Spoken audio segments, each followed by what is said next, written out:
Guantanamera, Guantanamera, Guajira Guantanamera. Yo soy un hombre sincero, de donde crece la palma. Yo soy un hombre sincero, de donde crece la palma. Y antes de morir yo quiero echar mis versos del alma. Y antes de morir yo quiero echar mis versos del alma. Guantanamera, Guajira Guantanamera, Guantanamera, Guajira Guantanamera. No me pongan en lo oscuro a morir como un traidor. No me pongan en lo oscuro a morir como un traidor. Yo soy bueno y como bueno moriré de cara al sol. Yo soy bueno y como bueno moriré de cara al sol. Guantanamera, Guajira Guantanamera, Guantanamera, Guajira Guantanamera. Con los pobres de la tierra quiero yo mi suerte echar. Con los pobres de la tierra quiero yo mi suerte echar. El arroyo de la sierra me complace más que el mar. El arroyo de la sierra me complace más que el mar. Guantanamera, Guajira Guantanamera. Les damos una bienvenida a todos y a todas, Armando Arte, Historia y Utopías, espacio que se escucha por la voz de Mi Barrio 7 y Urdimbre 100.6 FM, que reúne con cariño los caminos andados en la red solidaria y voces y visiones también, porque seguimos siendo la misma semilla colectiva, solo que ahora es en un solo hogar técnico y espiritual que estamos andando.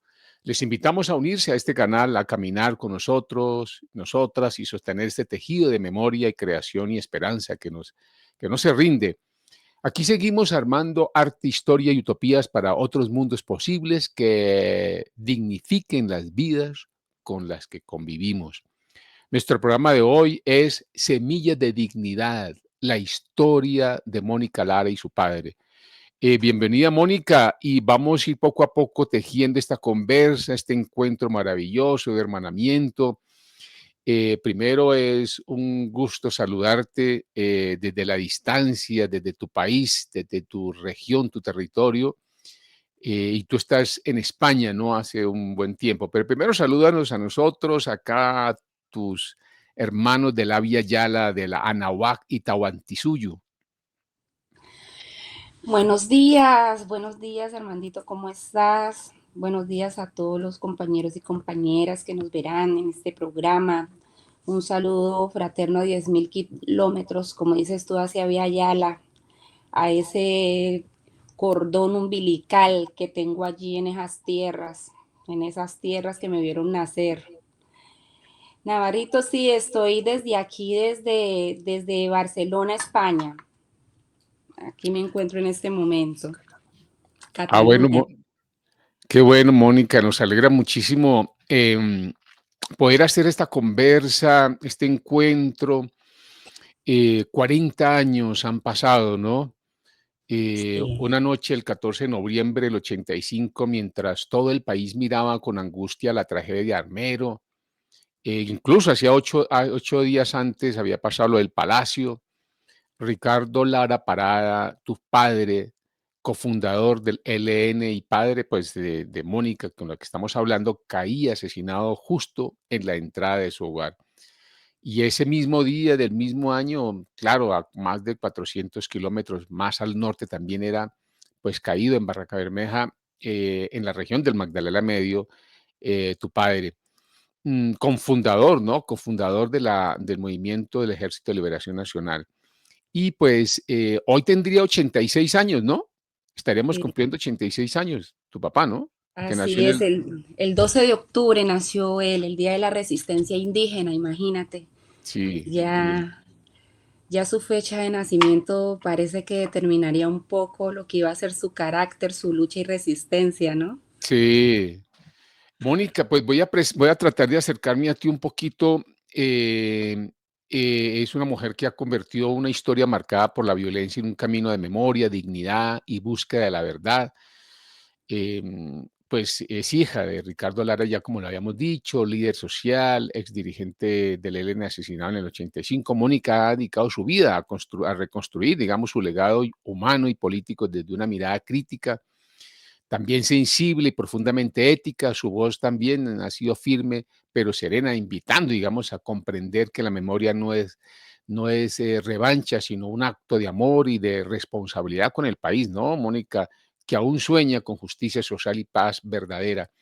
En este programa, Mónica, la recibimos para escuchar no solo la historia de tu padre, sino también la fuerza de una hija que eligió transformar el dolor en palabra viva. Y podemos hablar un poco de esos momentos tan complejos. Pero una de las preguntas, Mónica, que uno se hace, ¿cuál es para ti el propósito? ¿Cuál ha sido el propósito profundo? Recoger y visibilizar la memoria de tu padre, sanar heridas personales y familiares, enseñar a las nuevas generaciones, exigir verdad y reparación o construir un relato colectivo que transforme el presente. ¿Y cómo equilibras ese cuidado íntimo con la responsabilidad pública de no instrumentalizar también incluso el mismo nombre de tu padre?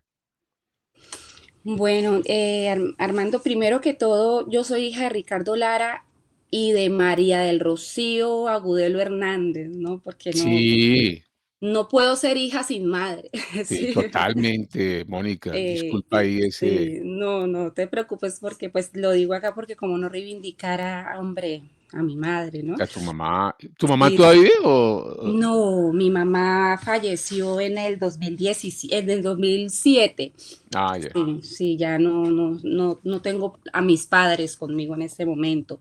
Y también reivindicar un poco a mi madre, ¿sabes por qué? Porque mi mamá, igual que mi papá, fue también revolucionaria, es guerrillera del L, una de las primeras mujeres también en la época, ¿no?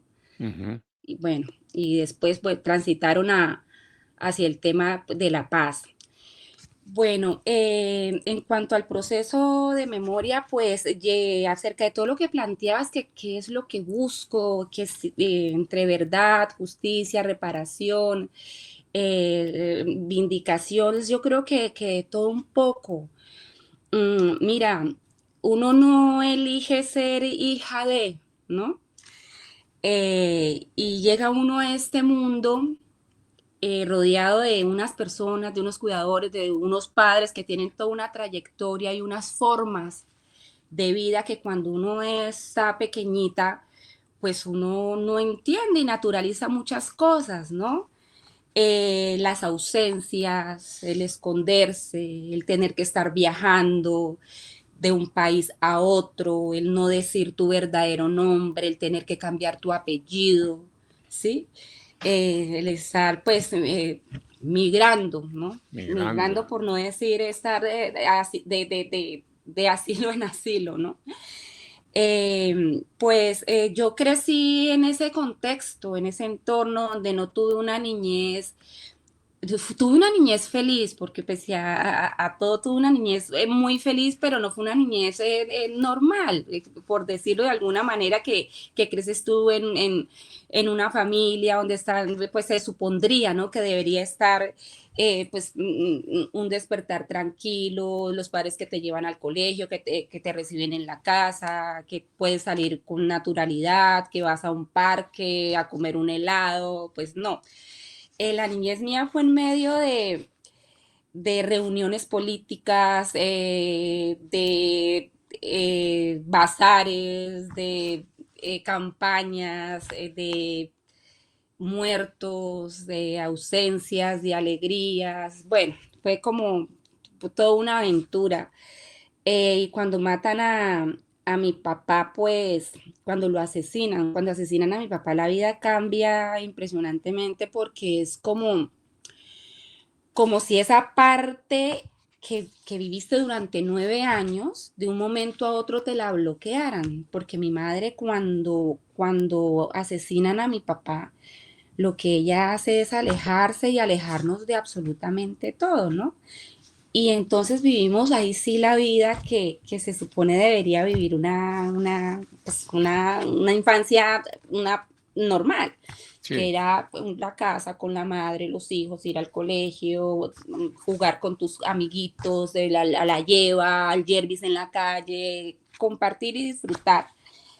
Y eso crea todo un bloqueo y casi un olvido, porque mi mamá por protección, mi mamá quedó muy lastimada, mi mamá viene de una historia también muy complicada porque a su papá se lo decapitó el ejército en el 73, entonces ella también vivía muy marcada por las condiciones y las circunstancias de la guerra. Entonces le matan a su padre, vive toda esa situación también de lucha revolucionaria cuando toma la decisión de ir al ELN, pero después también cuando ya está en el proceso de la vida civil, que empiezan todo este proceso de crear mi papá, el Frente Amplio, el primer Frente Amplio de Magdalena Medio en Barranca Bermeja, que era todo un proyecto político desde la palabra, ¿sí? Desde el diálogo, y ve que pues pasan también situaciones que empiezan a amenazar compañeros cercanos a ella, el tema del asesinato de mi padre. Entonces mi mamá lo que hace es que se aleja de absolutamente todo, no quería saber nada, de nada. claro. Y Oye, Mónica, así, perdóname, ahí te interrumpo. ¿Hubo solidaridad frente a eso con ustedes? a ver, ¿De te los digo, compañeros, la gente cercana de ahí de en ese el movimiento? momento a mi papá lo matan en Barranca Bermeja, ¿sabes? Sí, Y sí es verdad que antes, yo estaba muy pequeñita, yo recuerdo que había mucha gente, hombre, a mi papá le decían, mira, Ricardo, puedes seguir en el tema político, dale, que si te llega, mi papá tenía miedo, pues porque ya tenía 2 hijos, tenía un hogar, una claro, responsabilidad, ¿no? Pues decían sus compañeros, pues que obviamente tendría un respaldo, que habría un respaldo para con nosotros si llegara a suceder algo. Y sí hubo muchos compañeros, pues en el momento, pero luego, mira, todo se difumina. Algunos de los compañeros pues se tuvieron que ir de Barranca Bermeja, otros les dio miedo, otros murieron. Entonces digamos que mi mamá quedó sola y bueno, sola en el sentido que de pronto no tenía esa cercanía de los compañeros, pero sí hubo unos pocos que le ayudaron, por ejemplo, a conseguir un trabajo estable, pues para que ella pudiera sostener la familia y el hogar. claro. Entonces, en esa perspectiva sí, pero luego, claro que siente uno la ausencia y la sentía hace 15 años antes, o al menos cuando empecé a hacer el proceso de memoria, porque cuando yo ya soy grande, bueno, cuando estoy creciendo, que caminaba yo por Barranca Bermeja, por las calles, me decían, ay, tú eres la hija de Ricardo Lara Parada, y yo llegaba y decía, sí o no, porque ya uno no sabía si decir sí o no, pues por todo lo que había sucedido.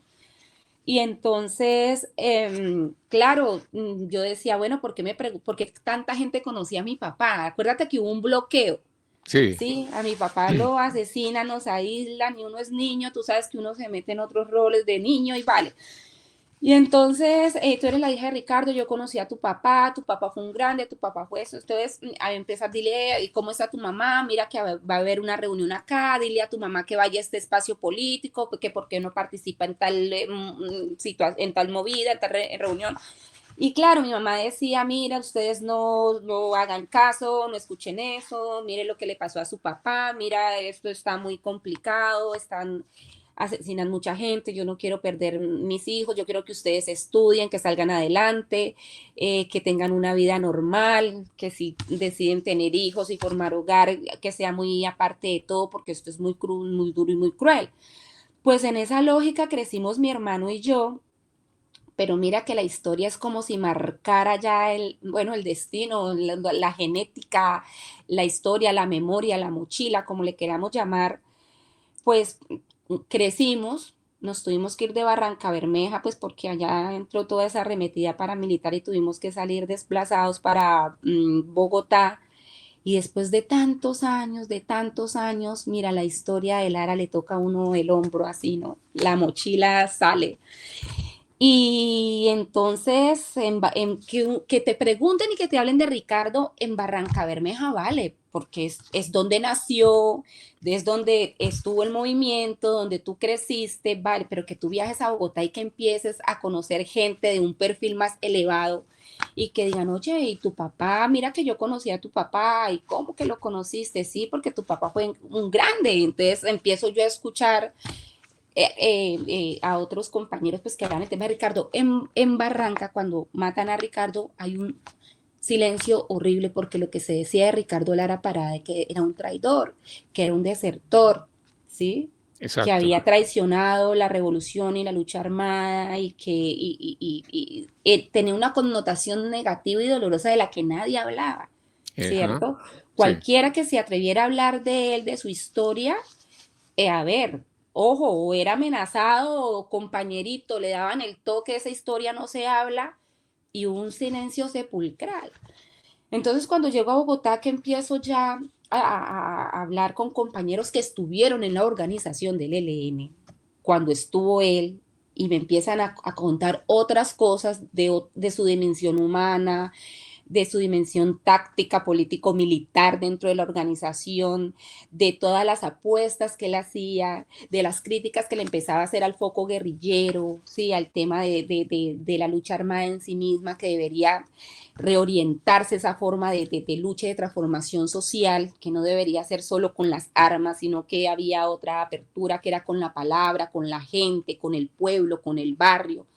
Claro, entonces yo digo, entonces, ¿por qué dicen que mi papá fue un traidor? No entiendo esto y empiezo a hacer, me dolió muchísimo escuchar esas versiones tan diferentes a la de su tierra y con gente que estuvo allí. Entonces empiezo a hacer todo este proceso de indagar, buscar, empezar desde la...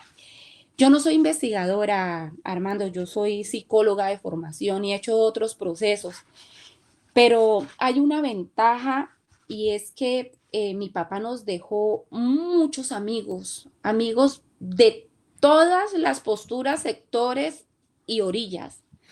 Entonces, cuando yo empiezo a hacer este proceso de investigación, yo quiero ir directamente a la fuente, que lo hayan conocido directamente a él, que hayan participado y compartido y vivido la experiencia con él en toda esa línea de tiempo y no me guíe por lo que decían los libros, por lo que decía el hush hush, ¿no?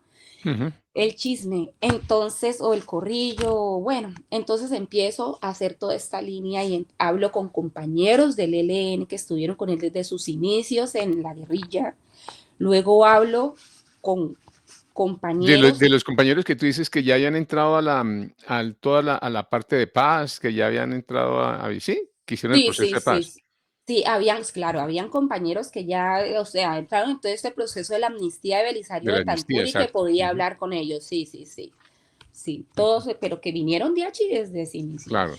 Y entonces, claro, empiezo a hablar con ellos y a conocer a Ricardo, a mi papá, al papá revolucionario, histórico, por medio de los amigos. Y yo digo, pero ¿cómo así? ¿Por qué entonces lo asesinan? ¿De dónde viene tanta rabia, tanta mentira? Y entonces, claro, empiezo a entender que dentro de esa organización los egos, los protagonismos, el antropofagismo entre ellos mismos de no querer ver otras formas de Ortodoxia, esas, ¿no?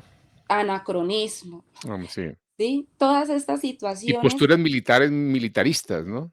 Hay unas posturas más bastante hay militaristas. más posturas más militaristas que otras, ¿no? Sí, exactamente. Entonces, claro, yo digo, hombre, pero si mi papá lo que fue un visionario, porque lo que se quiere ahorita pues, es transitar a la paz, lo que ha ocurrido siempre, ¿no? En los acuerdos de la Uribe, después en las múltiples intenciones de negociaciones con el ELN, después viene pues la negociación del 91, bueno, con el M-19 y luego ahorita con todo este proceso de las FARC.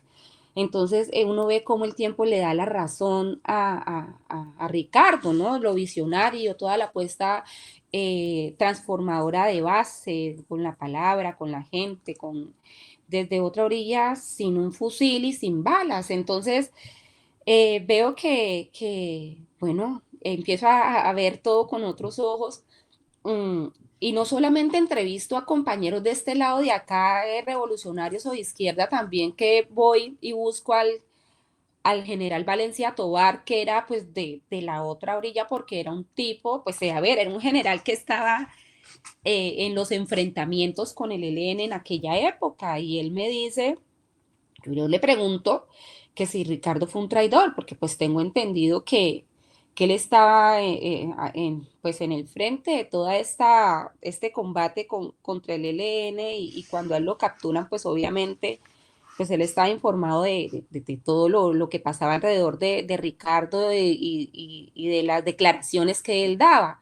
Y me dice que Ricardo en ningún momento traicionó a su papá. Me dijo, su papá era un bandido, era un villano, pero hay que decir las cosas como son. Él nunca delató a nadie. Entonces dice, el ELN lo mató porque lo quería matar, pero es que su papá tenía los días contados. Su papá igual iba a morir, porque si no lo mataba el ELN, lo matábamos nosotros como militares, porque no íbamos a permitir que un villano, que un bandido guerrillero pudiera tomarse el poder y mucho menos llegar a ser concejal ni alcalde, ni mucho menos. Entonces, Él digamos alcanzó a ser que concejal, ¿no? mi papá fue el primer concejal elegido por voto popular en la historia de Colombia Imagínate. y fue en Barranca Bermeja. Ujú. Y fue elegido concejal por el primer Frente Amplio en Colombia, que fue el FAM, el Frente Amplio del Magdalena Medio, que nace en Barranca Bermeja, Santander. Ujú. Ujú. Y bueno, pues este proceso de memoria no ha sido fácil porque, a ver, como puedes ver, es un tema bastante calloso a nivel interno de esa organización y hay posturas divididas y obviamente hay gente que no conoce esta historia de Ricardo, sino que se queda con la línea oficial, ¿no? De lo que profesa esa organización y obviamente hay gente pues que este proceso le cae muy bien, a otros no le cae muy bien. Entonces digamos que siempre hay aceptación y de pronto puede causar algún escozor, pero realmente lo que el 95%, Armando, he visto que hay una receptividad y ha habido un apoyo en estos procesos, pese a que de verdad para la dimensión que tuvo Ricardo y tuvo el Frente Amplio y lo que fue que hoy recoge el presidente Gustavo Petro, ¿sí? Esos pronunciamientos que hace él cuando habla de Macondo, cuando habla de Gabriel García Márquez, cuando habla de ese Frente Amplio, eso fue lo que hizo Ricardo en el 84-85 cuando fue concejal. Mi Ujú. padre tuvo una librería que se llamaba Macondo, porque Gabriel García Márquez le ayudaba con su editorial La Oveja Negra y los libros a que financiara su proyecto político. Después de haberle ayudado cuando mi papá fue amnistiado, cuando fue amnistiado, no, cuando cumplió 4 años de cárcel, que salió de la cárcel y que lo iban a matar por un lado o por otro, porque el ELN estaba esperando la oportunidad y también igual hay que decirlo, antes del ejército, pues entonces, Gabriel García Márquez, por medio de un amigo, bueno, por medio de un amigo se conoce con Gabriel García Márquez y tiene una entrañable amistad donde Gabriel conocía de la historia de Ricardo y hizo buenas migas con él y le decía, oye, Ricardo, tú tienes mucho potencial, ¿por qué no te vas para Europa, te formas, te capacitas? Porque ahorita no puedes estar aquí, yo te ayudo con esto y mira si volverás con otra visión y otra postura. ¿Tu papá Entonces, qué alcanzó a estudiar algo o mi papá qué? estudió en la UIS, él quería estudiar, él primero quería estudiar medicina, después optó por la ingeniería química, pero en ese momento es cuando están en pleno apogeo de la revolución cubana y Claro. ofrecen unas becas para irse a estudiar allá medicina y mi papá se gana una de esas becas y termina ya siendo parte de las filas de la revolución cubana con el Che Guevara, con Fidel Castro y bueno, y todo esto, y después es que regresa y confunda a la brigada José Antonio Galán del ELN. O sea, de ¿Eso en qué año estudio, de qué año estamos hablando más o menos? eso fue en el 64, 65 más o menos. Ujú. Ujú. Y entonces, bueno, es cuando mi papá, pues, con toda esta amistad con Gabo te Pues comentaba, imagínate.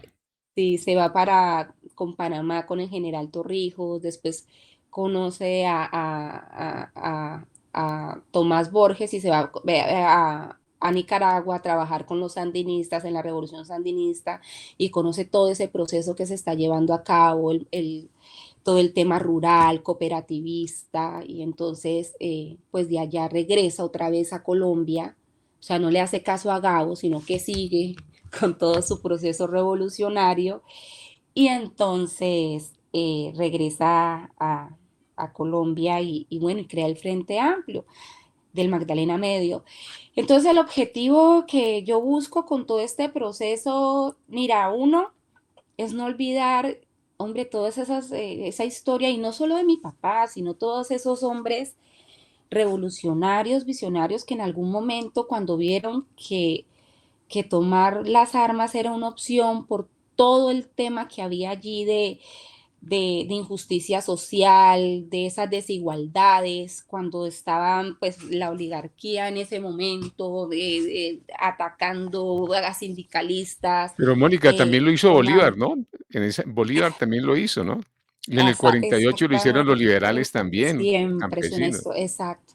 Entonces en su momento él vio la necesidad, pero también cuando vio la necesidad de dejarlas lo hizo. Entonces yo creo que es como que ese legado de esa persona que logró reconducir la transformación social, ¿sí? No solo a través de las armas, sino a través de la democracia real, por la palabra, por medio de las organizaciones sociales, de la gente, entender la necesidad de la gente.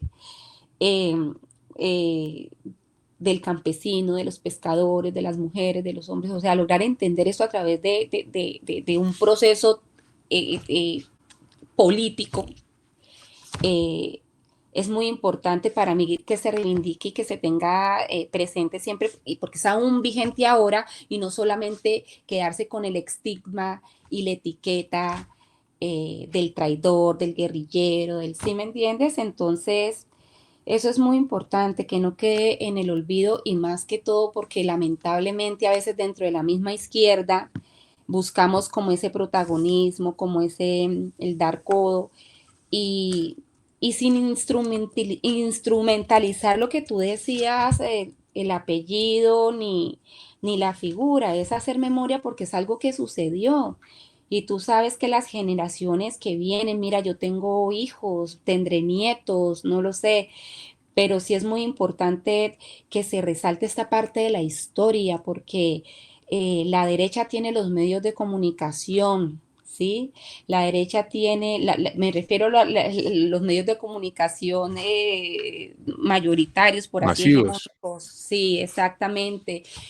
Tienen muchas estructuras, pero la gente que venimos de abajo, que venimos de otros procesos alternativos, buscamos estos mecanismos para dejar memoria viva, para dejar la historia, ¿sí? Los procesos y que no queden en saco roto y que estén siempre presentes para que nunca jamás se repitan, para que se sepa que la historia de este lado revolucionario, progresista en derechos, ha estado siempre allí y lo que se ha querido es opacar, lo que se ha querido es es ocultar y tachar de una manera negativa. Y aquí está la resistencia real de la clase trabajadora, de las bases sociales, del campesino, de las necesidades reales de la gente en estos procesos desde, imagínense, desde hace 40 años. Entonces no es una lucha de ahora.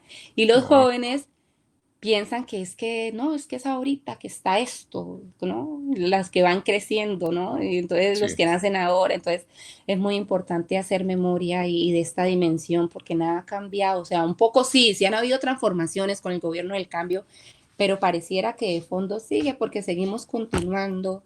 Hay un frente amplio ahora que se cosechó hace 40 años y siguen aún todavía habiendo errores, celos, personalismos, sesgos, aún ahora a Sí, puertas de Mónica, conclusión esa es frente una amplio. estructura muy fuerte, ¿no? Que viene de 1492, cuando Así llegaron es, aquí los europeos a conquistar, y un epistemicidio, un ecocidio, un genocidio con nuestros pueblos originarios, con quitar la forma de hablar, de pensar, de sentir, de la religión, nos cambiaron todo. Y lo que hicieron fue desarticular, generar toda una dinámica, y nacen todos estos movimientos sociales. No, porque la gente necesita más hacer que la gente le tiene miedo cuando se habla de revolución. Entonces, más bien antes de pedir que no se le quiten las cosas, su tierra, ¿no? Porque la gente tenía su tierra en su pan comer, ¿no? Y la gente tiene derecho a solicitar lo que siempre le ha pertenecido, ¿no? Que sí, es un sí, equilibrio, una complementariedad, una interdependencia con la misma naturaleza, con la espiritualidad, con sus comunidades y vivir tranquilos, no más, es que es lo que es que se convirtió en un caos y en un peligro el decir que: "Oigan, ¿por qué no me dejan comer? ¿Por qué no me dejan pensar?". Los pueblos originarios necesitan tener su autonomía.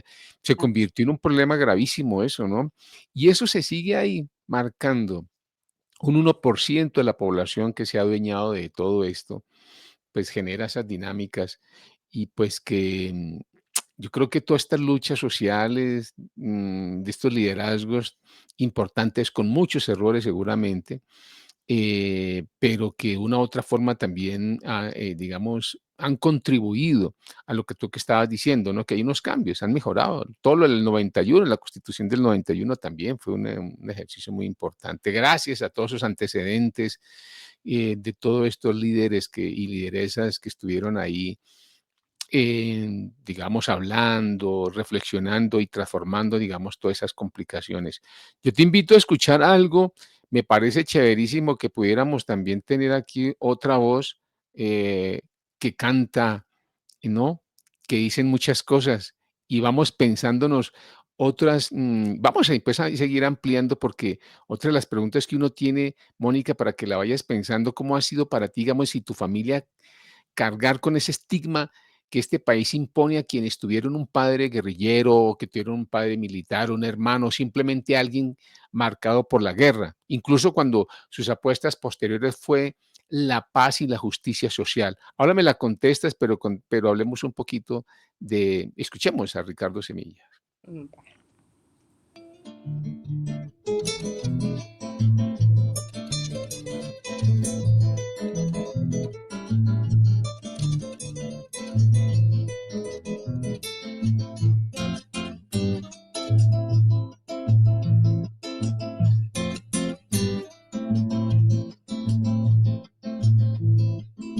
Ricardo bajó a la aldea estrenando amaneceres, silbando canciones frescas sin olvidar sus quehaceres.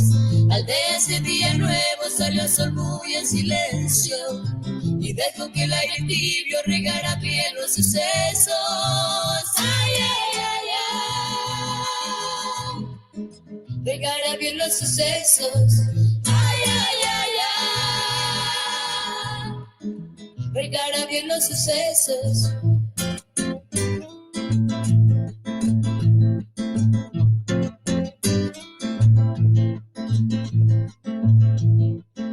Ricardo reunió a los hombres y les habló con despacio, palabras verde esperanza teñidas de sal y selva.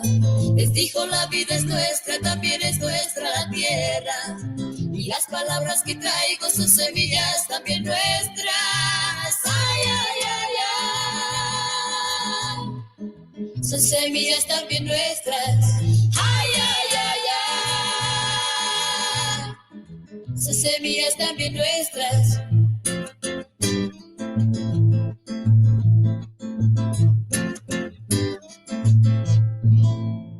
La aldea ese día nuevo, amado el sol al recuerdo, y sintió que el aire tibio se llenaba de sucesos. Un disparo cortó el viento con sed de sangre emboscada, y Ricardo dobló el cuerpo sin terminar la palabra. Ricardo murió ese día, hermano de hombre y semilla. Murió mirando la vida que entre sus manos moría. Ay, ay, ay, ay. Que entre sus manos moría. Ay, ay, ay, ay. Ricardo murió ese día.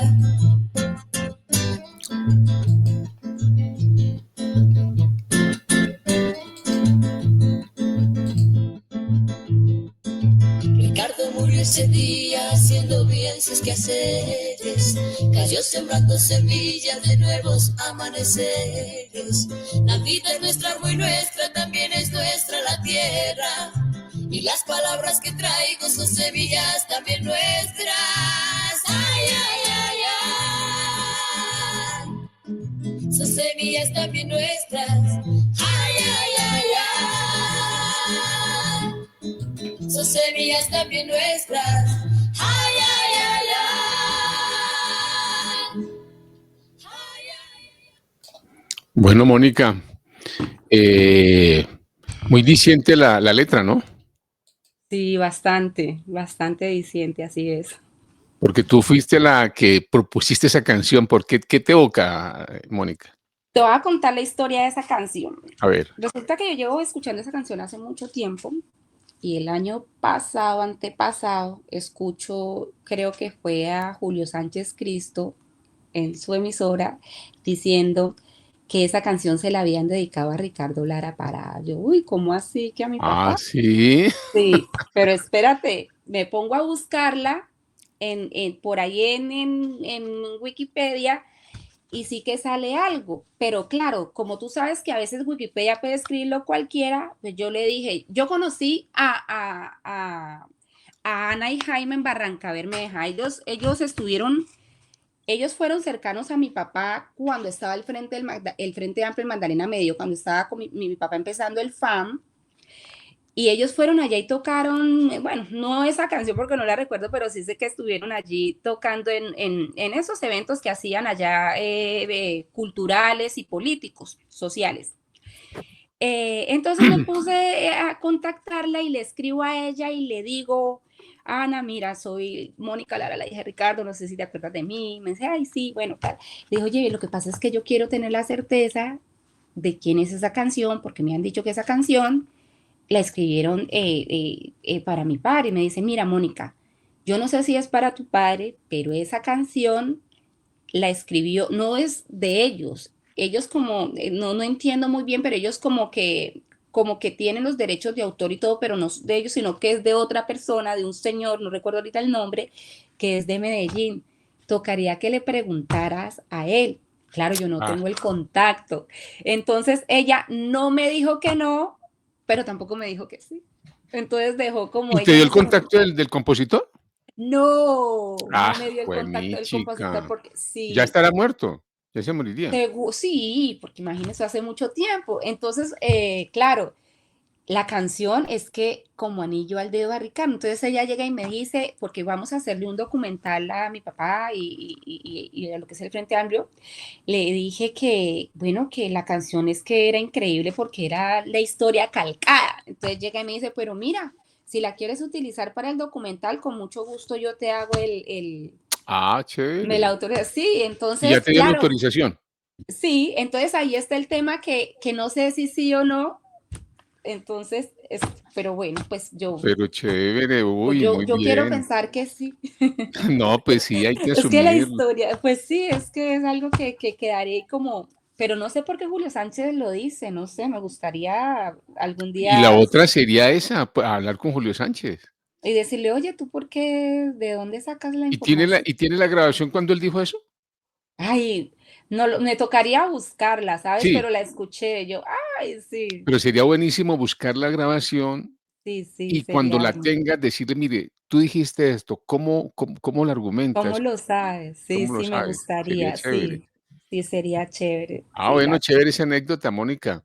Yo te ujú, hacía una pregunta ahí, no sé si quieres que te la repita, que fue todo lo de la carga, digamos, del estigma que siempre se ha cargado, sí, ¿no? Y se macartiza una persona o porque habla sobre democracia o porque hace poesía o porque una sí, canción y una vez se le marca, uy, este es un guerrillero, este es sí. comunista, debe ser malo, ¿no? O como cuando se habla de la derecha, entonces que todos son paramilitares y todos son malos, no, tampoco. Yo creo que hemos Son llegado fascistas y aún todo. son fascistas y no todos los de derecha son así, ni todos los de izquierda son las mansas palomas. Hay gente que tiene, eh, se ha desviado y ha instrumentalizado ese discurso de la democracia, del afecto para Somos seres enriquecerse. humanos complejos. Entonces uno ha estigmatizado hasta los, ¿no? Y el que cree en religión y el que no cree, entonces también se estigmatiza, este es un ateo, este es... ¿Cómo ahí has cargado con ese problema de la estigmatización? Y, y, y ya, digamos, incluso después de hablar, sabiendo que tu papá hizo un proceso de paz, que no estaba en ese ejercicio y que, como lo que pasó con Petro y con muchos les ha pasado, que prefieren dejar las armas porque ven que no es el camino, ¿cierto? Sino que el camino realmente es el hablar, el compartir, ¿no? El reflexionar, el disentir, que es normal en cualquier parte del mundo.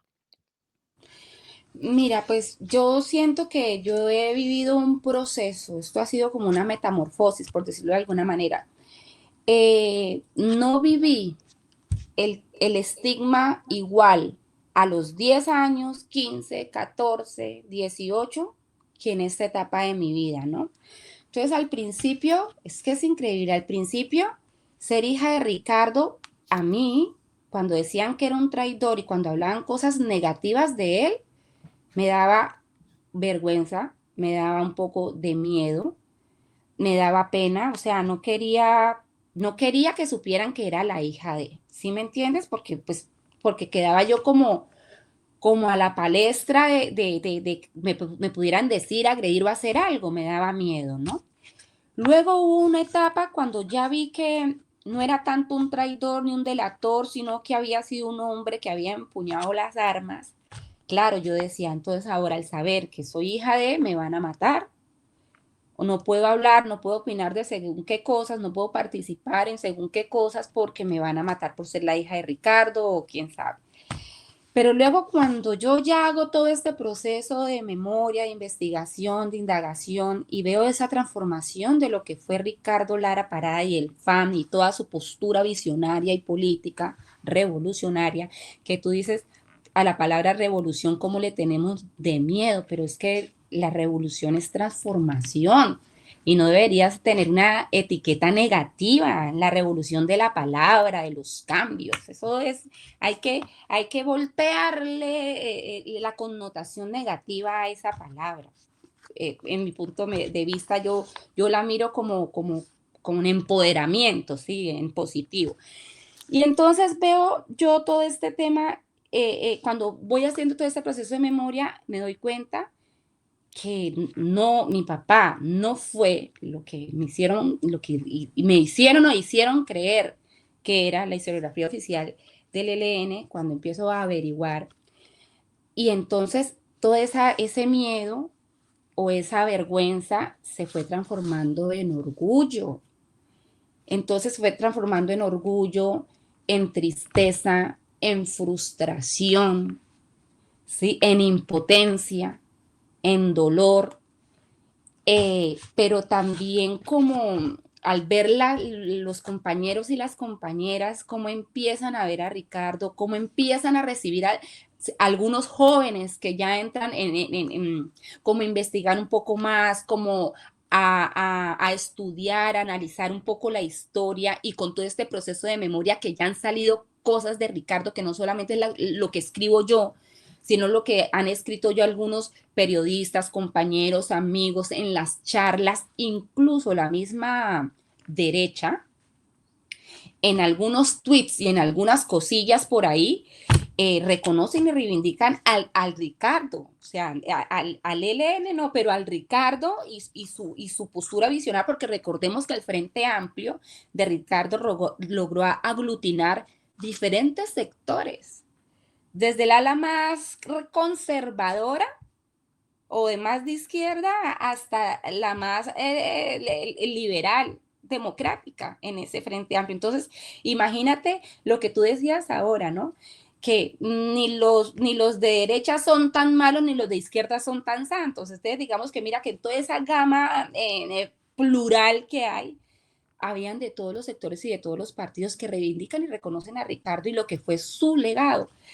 Entonces, digamos que todo esto también me hizo pensar que, bueno, me hizo más que pensar, sentir bueno, que Ricardo estuvo en el lado correcto de la historia al empatizar con las necesidades de un pueblo, ¿sí? De las necesidades de la gente de a pie, que en últimas es lo que verdaderamente importa y vale en todos estos procesos transformadores, entender las necesidades humanas, luchar por objetivos comunes, ¿sí?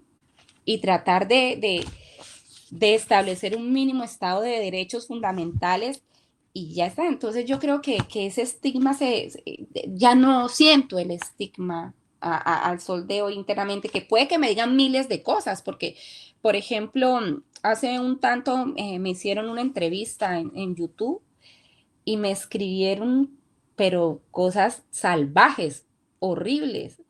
Entonces veo que hay mucho odio en las personas. Yo creo que la política de las emociones juega mucho en todas estas contiendas políticas, en los debates, en la información, y es muy triste porque somos seres sensibles y cualquier discurso, cualquier palabra, cualquier orientación que se le dé al discurso de manera negativa, con discursos de odio, eso influye mucho en la gente y eso hace que se multiplique en las generaciones de las generaciones también, sin tú tener nada que ver con el conflicto armado. ¿Sí me entiendes? Mi padre y mi madre fueron una cosa, yo soy otra generación, ¿sí? Además, ¿tú militaste, has militado o tú militaste también en movimientos o Jamás. jamás, imagínate? En movimientos, ¿qué clase de movimientos? Movimientos corporales, más bien. Y No, yo he hecho parte, mira, yo he hecho parte obviamente de movimientos, obviamente de la construcción de paz, parte de colectivos sociales, por supuesto que sí, pero militar como tal en un partido político, partidista, sí, no, no, nunca lo he hecho.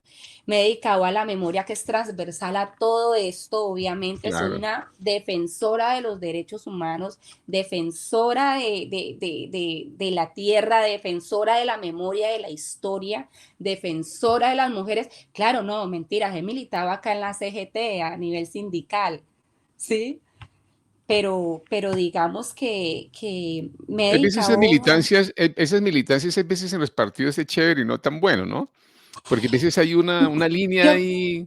Yo creo que, hombre, yo creo que a veces son, hombre, necesarios, es como todo, ¿no? Las organizaciones sociales son necesarias, los sindicatos son necesarios, Ah, no, sí, hombre, claro. los partidos, pues son necesarios, claro que sí, porque pues, cómo se transforma desde las bases. Entonces yo creo que todo hace lo suyo, un frente amplio, mira, hay frente amplio de partidos y hay frente amplio de bases, desde las iglesias, los movimientos, los sindicatos, los tenderos, los pescadores, los estudiantes pequeñitos, o sea, yo creo que eso es un frente amplio más social y el otro Pero más exacto. partidista. Yo creo que cuando tú hablas de frente amplio, se genera una opción de reflexiones múltiples, de opiniones múltiples, y no se casa con una línea, ¿no? Una línea ideológica, Que parece, eso pasa como con la psicología, ¿no? Hay veces, entonces que yo me casé con la psicología de la Conrad Lorenz, entonces es X. Ya, sí. No, yo creo que un psicólogo, si quiere ser un buen profesional, seguramente tendría que ampliar a otras psicologías y empezar a recoger M- miradas, ¿no? Más sistémico, Más sistémico, más exacto, humanista. Ujú. más humanística. Yo creo que el movimiento también social y político lo que pasa es eso, ¿no? En la medida en que haya unas mayores reflexiones y no casarse uno con una sola línea, no, es que soy maoísta y pum, y ya de una vez se quedó ahí, trotskista. Y digamos Hombre, que es una que, otra, digamos, claro, esas líneas son muy fuertes, son importantes, pero no permite y excluye otros pensamientos que no son tan ortodoxos y más bien heterodoxos. es que yo creo que, mira, hay una realidad y es que el mundo está cambiando, absolutamente cambiando los jóvenes, las dinámicas, para lo bueno y para lo malo. Entonces yo creo que hay que entender esas lógicas, pero desde el principio del derecho, ¿sí me entiendes? Los derechos fundamentales, desde las necesidades, desde entender también que hay un tema de segregación, de discriminación y de clase que hay que erradicar o ir transformando, ¿sí me entiendes? Sin perder el norte de lo que son las luchas reivindicativas, porque muchas veces vamos naturalizando también, ¿no? La opresión, la discriminación y ese tipo de cosas, y tampoco es por ahí, ¿no? Con dignidad, no por delante. Totalmente de acuerdo. Ya vamos casi llegando al final, Mónica, a nuestro encuentro. Y uno diría, una de las preguntas, así como para ir cerrando, ¿qué le dirías hoy a quienes siguen creyendo que una familia debe ser señalada por la historia de unos miembros, de uno de sus miembros, y no por la vida digna, reflexiva y no violenta que han decidido construir? ¿Qué le dirías? Mira, yo creo que es un tema bastante fuerte porque, claro, eh, uno, uno es descendiente de, ¿no? Y lo que ha marcado la historia de los padres o los abuelos o los antepasados, marcaron la historia de ellos, pero lo que uno haga con esa historia y lo que uno haga de ahí para abajo como persona, como ser pensante, como ser humano, ¿sí? Como ser bondadoso, bondadosa. Claro, eso parte mucho el criterio y lo que tenga uno por decir. Yo creo que no se debería estigmatizar por historia, sino más bien por hechos, ¿no? Por lo que hace uno o el hoy, ¿no? La historia es la historia y hay que narrarla y hay que dejarla y hay que escribirla, pero no hay que endilgarle a unas generaciones delitos que hayan cometido o procesos que hayan cometido personas, bueno, los padres o los abuelos, eh, pero sí, ¿qué hago yo de esta generación con esa historia y esa mochila, ¿no? ¿Qué hago yo eh, con ese legado, ¿sí? O si se han cometido fallas y errores, mm, bueno, también, ¿qué hago yo con esa información? ¿Cómo soy yo de útil a la sociedad? ¿Continúo desde una perspectiva sensata, humana, o si tengo una ascendencia ahí peligrosa continuando con eso? Entonces, no sé, es ahí interesante, pues no sé, ahí creo que creo que nos tenemos que mirar ahora por lo que somos, pese que a la memoria y la historia hay que dejarla, bueno, hay que marcarla, hay que escribirla, pero más bien fijarnos nosotros cómo somos hoy, cómo y cómo actuamos, ¿no? No sé, ahí Sí, y me Mónica. enredé un poquillo. No, pues estamos ahí hablando una conversa de una forma muy, Es que es más, como como, filosófico el asunto ahí, como ¿no? muy, Porque como dice un hijo mío, muy orgánica. sí, sí, porque ahí es complejo. Mira, te voy a decir aquí, la semana pasada, el hijo de Pablo Escobar estuvo presentando unas caricaturas de la historia de su padre, pero no sacando pecho y diciendo qué maravilla, no, Ajá. sino diciendo que eso fue, que lo que cometió fue algo bestial y diciendo lo que no se debía hacer, mejor dicho, o sea, siendo totalmente crítico con esa historia, mientras que aquí hay souvenirs que ponen al tipo pues vendiendo sus camisetas como si hubiera sido el rey de la Sí, en última hora. Medellín, eso se volvió Pero parte del está, turismo, ¿no? imagínate, y esta vez se dijo acá, a eso me refiero, claro, el tipo, por ser el hijo de Pablo Escobar, ay, pero son estas cosas, ¿no? Es una realidad y te la estoy poniendo que está Claro. aquí, ¿no? Y se Y dieron el yo, abrazo con hija los de un otros hijos que, revolucionario haciendo memoria. ¿Mm? sí, no, yo creo que es legítimo que los hijos puedan hacer. Él se dio el abrazo también con uno de los hijos de Lara, ¿no? Hicieron ahí su encuentro. Sí, sí, sí. Y Es, la, la gente critica, ¿sí? Acusa, juzga, insulta, sí, porque estamos llenos de odio, de esa rabia, pero no miramos más allá, no analizamos, ¿no? El por qué la gente decide darse la mano, o por qué decide transformar su historia negativa en positivo, por qué darle otro giro a ese, bueno, a ese lastre o no lastre que se pueda tener detrás. Entonces yo creo que nos hace falta ser más empáticos, más humanos y entendernos más de verdad como personas.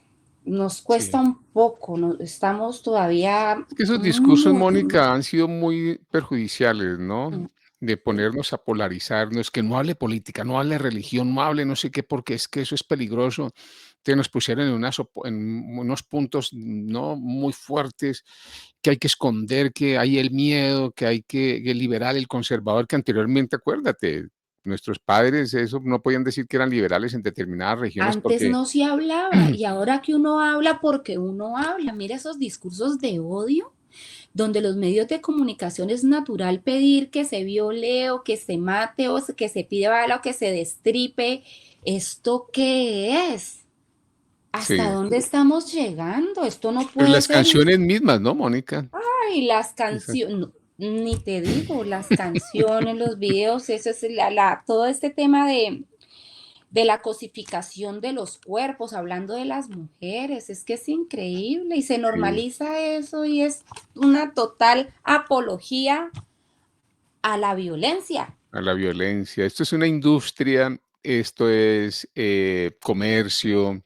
Este sistema de las modernidades que se habla precisamente cosificó, ¿no? Instrumentalizó todo, los cuerpos, la vida, el habla, la salud, la educación, bueno, el agua ya la cobran en botellas, ahora falta que el oxígeno nos la cobren ahorita cuando salga uno a la calle, un momentico, usted tiene que pagar no sé qué, 5.000 pesos por respirar.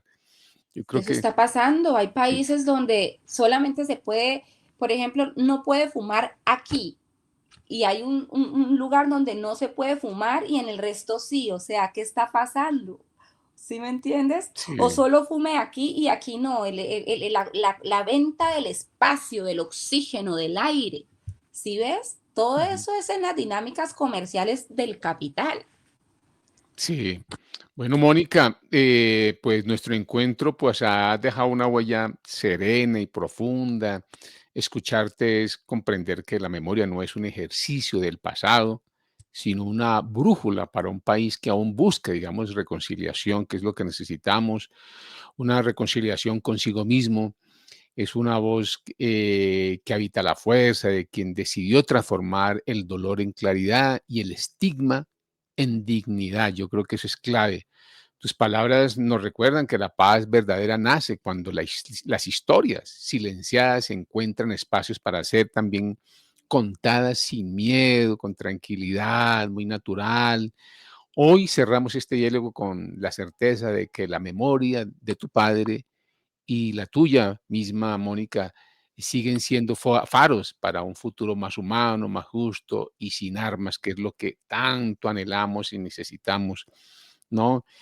Así, a pesar de nuestras diferencias ideológicas, religiosas, seguimos somos seres humanos con los animales, con la naturaleza, con la espiritualidad de nuestros pueblos ancestrales, y allá lo que nos dé, digamos, ese camino guiar.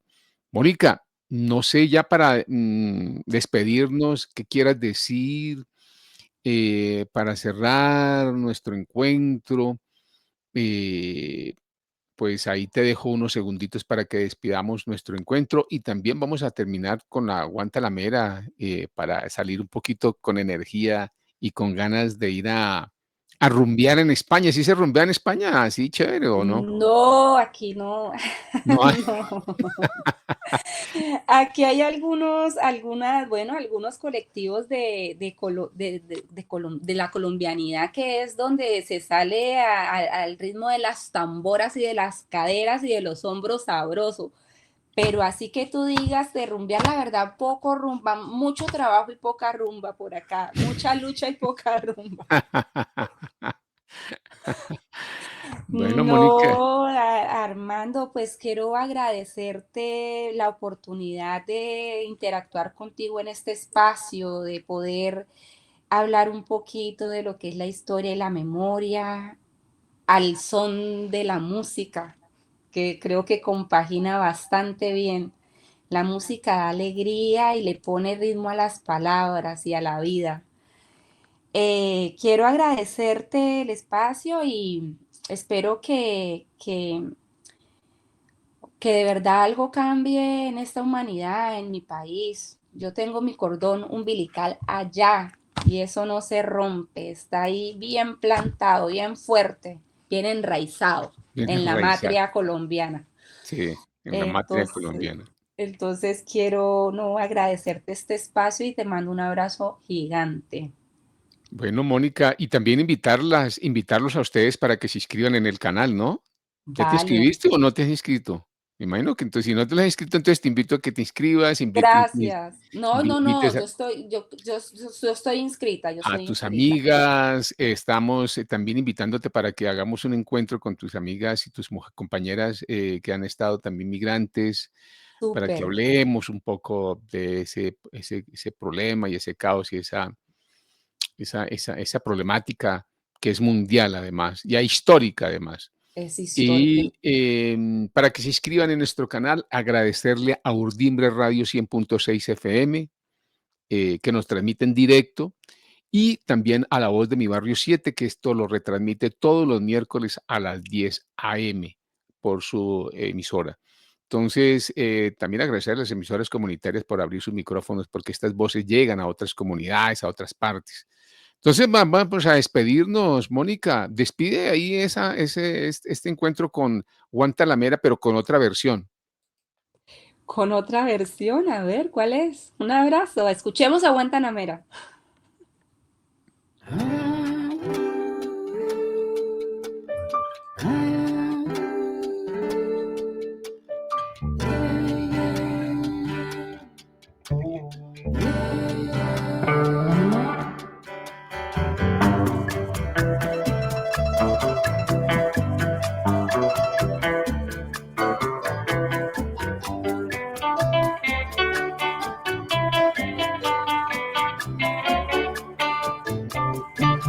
Guantanamera, Guajira, Guantanamera, Guantanamera, Guajira, Guantanamera. Yo soy un hombre sincero, de donde crece la palma. Yo soy un hombre sincero, de donde crece la palma. Y antes de morir me quiero echar mis versos del alma. Guantanamera, Guajira, Guantanamera, Guantanamera, Guajira, Guantanamera. Cultivo una rosa blanca en julio como en enero. Cultivo una rosa blanca en julio como en enero. Para el amigo sincero que me da su mano franca. Y para el cruel que me arranca el corazón con que vivo. y para el cruel que me arranca el corazón con que vivo, cartón y oruga cultivo una rosa blanca. Guantanamera, Guajira, Guantanamera, Guantanamera, Guajira, Guantanamera. Con los pobres de la tierra quiero yo mi suerte echar. Con los pobres de la tierra quiero yo mi suerte echar. El arroyo de la sierra me complace más que el mar.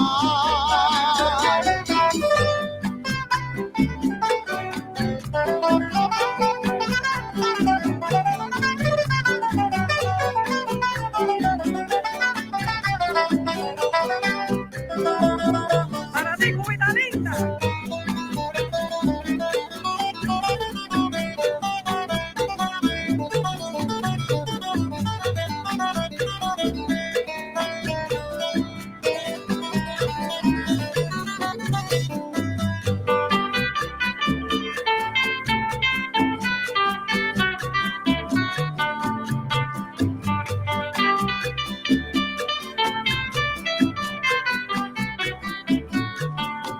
Yo sé de un pesar profundo entre las penas sin nombre.